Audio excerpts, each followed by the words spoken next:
Hello friends, તો આજે આપણે બનાવીશું મસાલા ભાખરી, જે ચા જોડે ખાવામાં આવે છે અને બહુ જ સારી લાગે છે. તો તમે મારી રેસીપીને જરૂરથી ટ્રાય કરજો.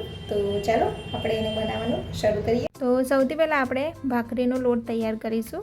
તો અહીંયા મેં 1 બાઉલ જેટલો ઘઉંનો લોટ લીધો છે, રોટલીનો લોટ લીધો છે.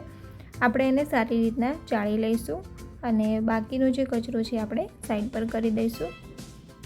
અને હવે એમાં એડ કરીશું આપણે સ્વાદ અનુસાર નમક, 2 ટેબલસ્પૂન આપણે એમાં તલ એડ કરીશું, અજવાઈન છે, અને અહીંયા મેં લીલા મરચાં અને લસણની પેસ્ટ બનાવેલી છે, તો એને એડ કરી દઈશું આપણે. હવે એમાં આપણે મસાલા એડ કરીશું. તો હળદર પાવડર છે, લાલ મરચું પાવડર, ધનિયા જીરા પાવડર અને 1 ટેબલસ્પૂન આપણે એમાં ગરમ મસાલો એડ કરીશું. હવે આપણે એમાં 2 થી 3 ટેબલસ્પૂન તેલ એડ કરીશું અને લોટને સારી રીતના મોઈ લઈશું. હવે આપણે એમાં થોડું પાણી એડ કરી ભાખરીનો લોટ તૈયાર કરીશું. થોડું પાણી એડ કરીને આપણે એને સારી રીતના લોટને તૈયાર કરી લઈશું.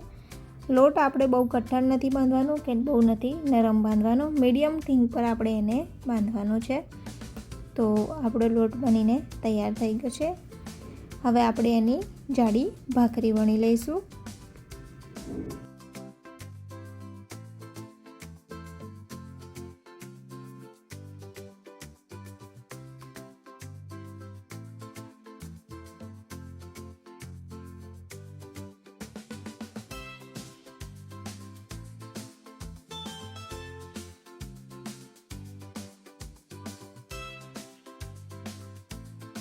તો ભાખરી આપણી સારી રીતના વણાઈ ગઈ છે. તો આપણે એને શેકી લઈશું. મીડિયમ ફ્લેમ પર આપણે એને શેકી લેવાની છે બંને સાઈડથી.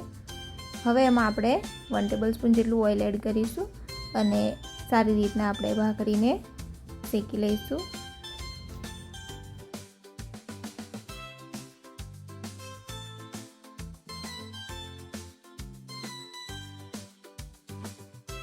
મીડિયમ ફ્લેમ પર આપણે એને શેકવાની છે ભાખરીને.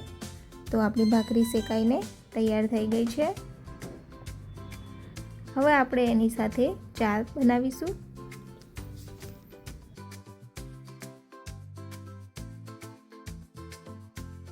ભાખરી જોડે ચાની કંઈક મજા જ અલગ છે. તો આપણે ચા બનાવી લઈશું.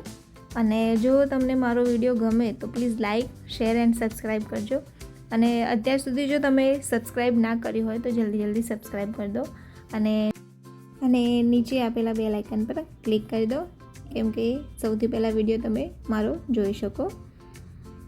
તો આપણે મસાલાવાળી ચાય બનાવી લઈશું.